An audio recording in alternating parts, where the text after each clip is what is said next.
everybody. My name is Amy Lindstrom, and welcome to the Greater Peace Podcast. Today is another meditation episode. So just as a reminder, we do meditations where I introduce a topic. Those are released every Monday. And then we do a conversations episode with me and Ryan. Eventually we'll have interviews and things like that, but that will happen those will be released on Wednesday, and we're going to deep dive into the topic that I introduced on Monday. So this week's topic, we are going to kind of build on what we were talking about last week. So last week we were talking a lot about the conditioned mind and the way that our beliefs are and reactions are connected to the way that we experience the world and the way that our brain understands things. We're going to go even a little bit deeper into that. And today, or on Wednesday, I'm going to give you a practical skill that is going to help you begin to practice more mindfulness in your reactions. So if there is a time when you seem to lose your patience or get super annoyed with somebody, or there's just like something that just kind of triggers is kind of like it's just become like a fad word everybody wants to say all the time. But what I'm talking about, I will discuss more on Wednesday, where there's a stimulus that triggers a automatic response of your nervous system. So we will talk a little bit more about that on Wednesday, but I just wanted to introduce you a little bit to the topic. So a quote that I wanted to tell you is, I don't know if you have read A Man's Search for Meaning by Viktor Frankl. I highly recommend it. It is such an excellent book, and one that has been super influential on me. Also, when I was studying psychology in my undergrad, I got a lot of exposure to Viktor Frankl and the way that he thinks about the world, and which is obviously informed by his experience as a prisoner in Auschwitz.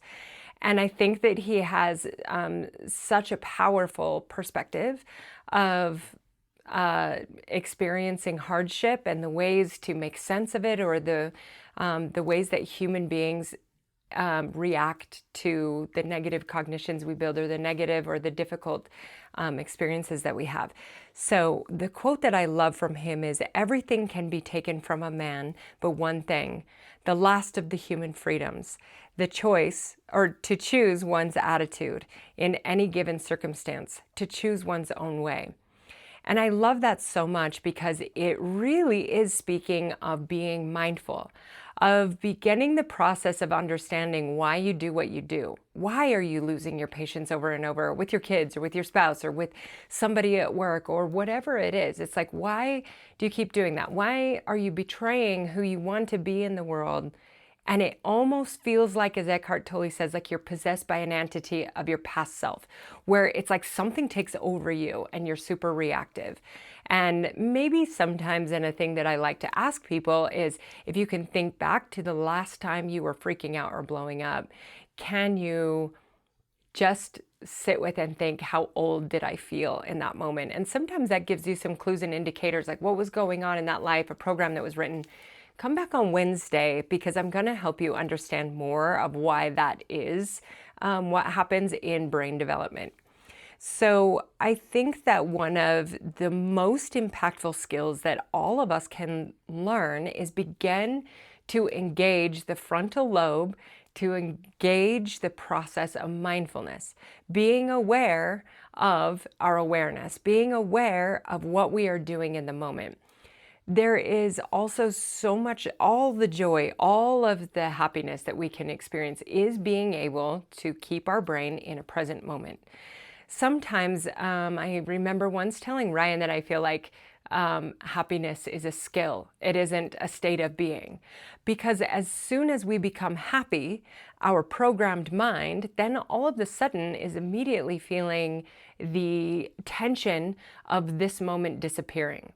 Because it will, right? But so then we don't even stay in the happiness because of the fear of losing it. And then we've already lost it. So we are going to start to work on and practice mindfulness. Meditation helps us to do this as well.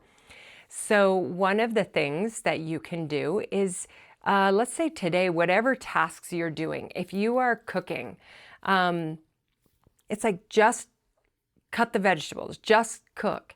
like you notice how your mind wants to spin out on all the stresses of the day and what went wrong and whatever, and you're not even aware of what you're doing in the moment. The perfect example of all of this that anybody who drives can connect to is if you think about all of the times we drive from one place to another, and when we arrive at the other place, it's like this weird feeling of, I don't even remember driving here. Like you remember getting in your car, but maybe it's like you weren't even aware. You just somehow ended up there, which is an automatic process of the brain. But it is an evidence that our brain has this ability to kind of go offline to everything that we're doing. But it creates a sense of suffering because we're never really truly in the present. And in the present, that's where all of our power is. All of our power for change, all of our power for living true to who we want to be in the world, which is integrity, which brings peace, and then eventually creates virtue. So I just want you to think about and maybe put into practice when you're driving, just drive. Notice what you're driving or what you're doing. Turn off the music and just be aware that you are driving. It's just consciously trying to do that. When you're a child or somebody is talking to you, just be aware that you are listening to them, being present in that moment. You will find that there is a lot of joy to be had in this life in the very simple things. There's a lot of quotes about how the most joyful people in the world understand that the highest amount of joy is in the simple moments. And the simple moments really is just presence. So there is an example that I heard Eckhart Tolle give once that I think is such a powerful one. He talks about how when you see a sunset, you see how beautiful it is, right? I'm going to say sunset, but like for me, it's the ocean, especially in Hawaii. It's the ocean, period. But in Hawaii, and I picture a spot in Kauai that I love to go to, where I can just sit and look out over the ocean as the sun is rising in the morning. And it's like there is this stillness that happens in my body as I am sitting there. It's the easiest place in the world for me to be present. But I want you to think of something maybe that, where is the place in your life, in the world, where you feel that, just awe. It can be in the mountains. It can be literally anywhere, right? I think one of the magical things, being a new grandma, it's like one of the magical things about being a grandparent is that there is almost this forced absolute presence when I am with our little Jack. And I could watch him make faces all day. Time just passes and I just, hours could go on. I would get bored doing almost anything else, but in that moment, it's just everything he does is so magical and precious. And it's just, I don't know, it gives me this expansive feeling, the wonder of life and all of that. So find and think about those moments that you experience in anything that you do or places that you've been. I'm going to use a sunset as an example because I think we can all connect to the idea that there have been moments where we turn and see a sunset and we're just like, whoa, that is so beautiful. So this is the example that Eckhart Tolle gave. And he was talking about how when you see a sunset, there is this moment of awe and wonder when you see it, right? You have about 3 to 4 seconds before your conditioned brain comes in and goes, that's a sunset. We've labeled it because that's what our brain likes to do. That's a sunset. And now we're going to judge it. I like this one because it has more pink, or it has more this, or it's more orange, which would totally be the one that I like the most. But we start to label it based on preferences that our brain has set up and all of that. And it knocks us out of that moment of awe and wonder. It just changes the quality of it. But the thing that Eckhart was teaching is that moment of awe and wonder, the reason why it feels so magical, we attribute that to the sunset. But the reality of it is that is what presence feels like. To be present in any given moment and to just look at something with awe and wonder, anything. One of the most profound moments that I had, like a spiritual moment in a sense, was I was reading the book Immortal Diamond by Richard Rohr. and I think I had just read Universal Christ. And so I'm on this Richard Rohr high of everything, just connecting to everything on a spiritual level. And I see this little cricket outside of my RV window. And I just looked at it and thought there are thousands of these, especially at that season. And I was just looking at this one and just contemplating its existence, not as a species, but as an individual. And there was just the most profound moment of like a connection to the divine in a way that made me marvel at the wonder of life, the importance that each little person, thing, energy, all creation has in the grand scheme of making this earth such a beautiful place. And it just was a profound moment to me, and it's, if you haven't experienced it, it kind of may sound a little woo-woo or hippie or whatever words that you want to say about it. But I just want to say, it's like, try that. Another place where I have felt that experience is, well, I think I love, Alex Honnold, when he was doing Free Solo, right? And he just talked about how, or it was him or somebody else was talking about how while he's climbing that, his brain can't be anywhere else. It's just entirely there. And so that's this huge passion of his, because he gets to experience pure presence. And maybe we can think of other times that we can do that. I think fly fishing is one for me. I have caught fly fishing with a guide on Salmon River, but I love to go stand in the Provo River and cast out a fly. And it's like, why? It's like, well, because you've got to cast it for one, and then you are just laser focused on this tiny, tiny fly. So you can't think of anything else, or you might miss the fish, right? So it's going down and you're just watching it. And then when it pulls down, you pull it out and send it back up river, or you've got to watch it to catch the fish. But there's not a lot of opportunity for your mind to wander and think about other things. So there are activities that we can do where we may experience that. If you have a sport that you love to do, if you have something, just think about maybe the passion that you feel toward it. Maybe the way that it lights you up is actually just you experiencing pure presence. And then realize that now it's just, what it feels like. Now try to apply it in other areas of your life. This is the point where we start to be able to change and experience more peace, because we can be true to who we want to be. The hardest place, we're practicing all of it, because the hardest place for us to be totally mindful is in moments where we have heightened stress, right? When there's pressure on us from other people. It's when our negative beliefs about ourselves are engaging in that moment. It's very hard. So on Wednesday, I'm going to give you a really good and really helpful practical skill that you can apply and start thinking about for it. But for right now, let's just practice this week just being present and mindful in the things that we're doing. If you're walking, just walk. A John Nate and a John Vilasek, my teachers have also taught us, we will do walking meditations together. So you can try that this week. And really that is just a process of you're lifting your foot, moving your foot, stepping your foot, lifting, moving, stepping, and you're going slow because your brain knows how to go a normal pace. And so once it's going a normal pace, it can then direct energy to thinking about other things.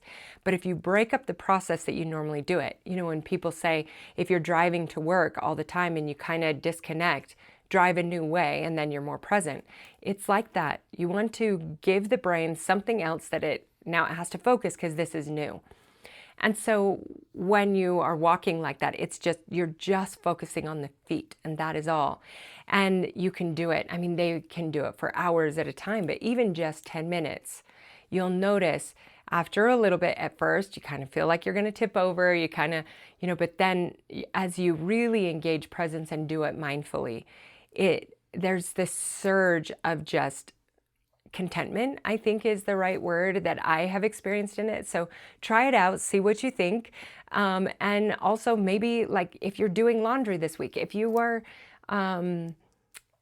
watching a kid play sports, if you're doing whatever, just try one thing where you just do that one thing. And notice how it might be difficult. Notice that you can use the same skills that we've been doing in meditation to just bring yourself back to the present moment. So we're going to try that. Now let's just do a 10-minute meditation where we're just going to focus on our breath. We're going to practice the skills right now of just coming back to our breath to help you when you are doing mindfulness. It's the exact same thing. The exact same thing in the sense that when you are cutting vegetables or cooking dinner, your brain wants to wander because you've done this a million times. But practice bringing your mind back to exactly what you're doing, and you'll see that the quality of every little normal thing that you're engaging in increases so much. And it's just an interesting thing. I don't want to put a concept to why it is. It's just try it, experience it, and see what you learn from it. So we're just going to do 10 minutes. Now, I want to tell you as well, if you are sitting down and you're able to sit down and close your eyes and do the meditation, and I will direct you back to your breathing, that is awesome. I mean, I think that that is one of the most helpful practices, and it's something that I find, like, I think I was reading something from the Tao Te Ching, but it was like, all the rain, all the rivers, all the creeks, all the lakes, do not worry because they know they are constantly in the process of returning to the ocean. So it's like the ocean is like our state of peace. So our mind is going to wander out and then we're going to bring it back in. So if you can sit down, great. If not, try this time. Just while, if you're like, one time I was doing a lot of things, cooking or hanging up clothes or whatever, just be present in what you're doing. Follow the meditation. Concentrate on your breathing while you're doing what you're doing. Just being present and aware, being aware that you are breathing and cutting or whatever you're doing, cutting the vegetables, hanging up laundry, whatever it is you're doing. Just practice that. Do this one alone, not with other people. I mean, other people can be around, that's fine, but not in engagement with another person. But just to begin to practice strengthening this muscle of mindfulness, that is going to be super helpful in what I'm teaching you on Wednesday. So let's go ahead, get in a comfortable position. You can sit in a chair, you can sit on the floor. I'm on my meditation pad. You can, whatever it is that makes you comfortable, you can sit in lotus position and then put your hands in your lap, out on your knees. You can face them up, which is a sort of openness, or down, which is like groundedness, whatever you feel like you need, wherever you feel comfortable. Let's just take a deep breath. And this time I'm just going to remind you to come back to your breath. Remember to use your tools of the wild animal visualization if that helps. Let's close our eyes and take a deep breath in and out.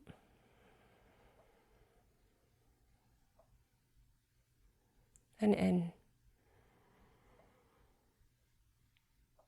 And this is our out breath. Maybe you want to use a short breath in or a short breath out, and then a long breath in and a long breath out.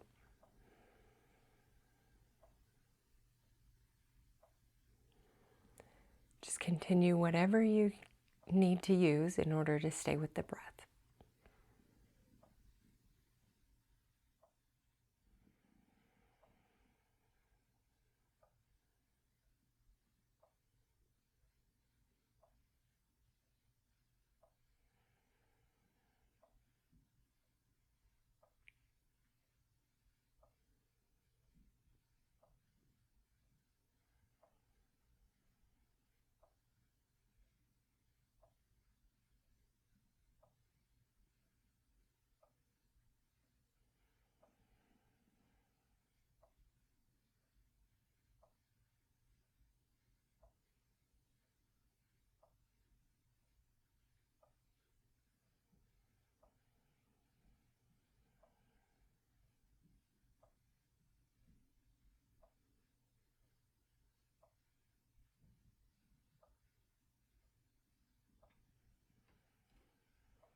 If your mind begins to wander, you can visualize the wild animal that has gone away.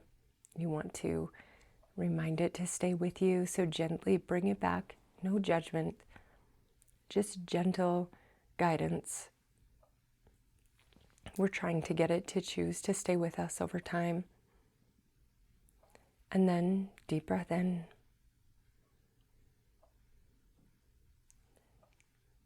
And long breath out.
If you are sitting, just relax.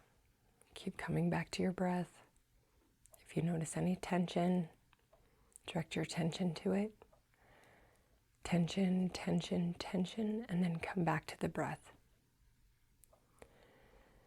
If you are mindfully doing chores or other activities, just exact same practice. Come back to the breath once your mind wanders off. Once you become aware that your mind has wandered off, you're back in the present moment again. So all is okay. No sense in judgment. Just take a deep breath and go back to being mindful.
Focus on the breath.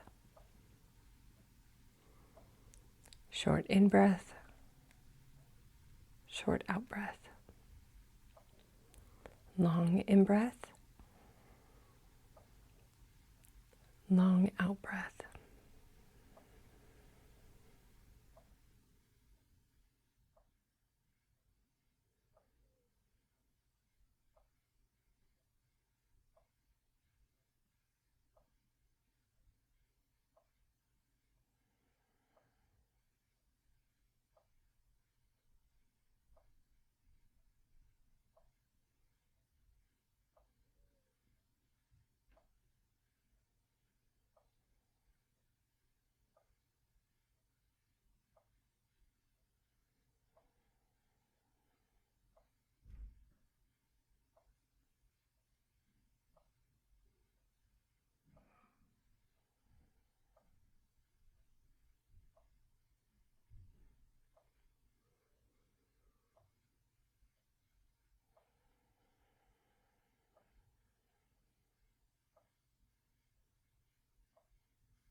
As we finish up, you can keep your eyes closed if you would like, just as a reminder that peace begins within each one of us. That if we want peace in this world, or peace in our families, or peace in our communities, we first have to start within ourselves. The best way for us to show love to other people, the truest love language, is to be able to handle ourselves. Commit today to be more loving, more honest, more open. This will be the most difficult and most important work that you will ever do as you work toward being more connected with your higher self. I hope that you are all well. I hope that you are all happy, and I hope that you are all peaceful, and we will see you on Wednesday.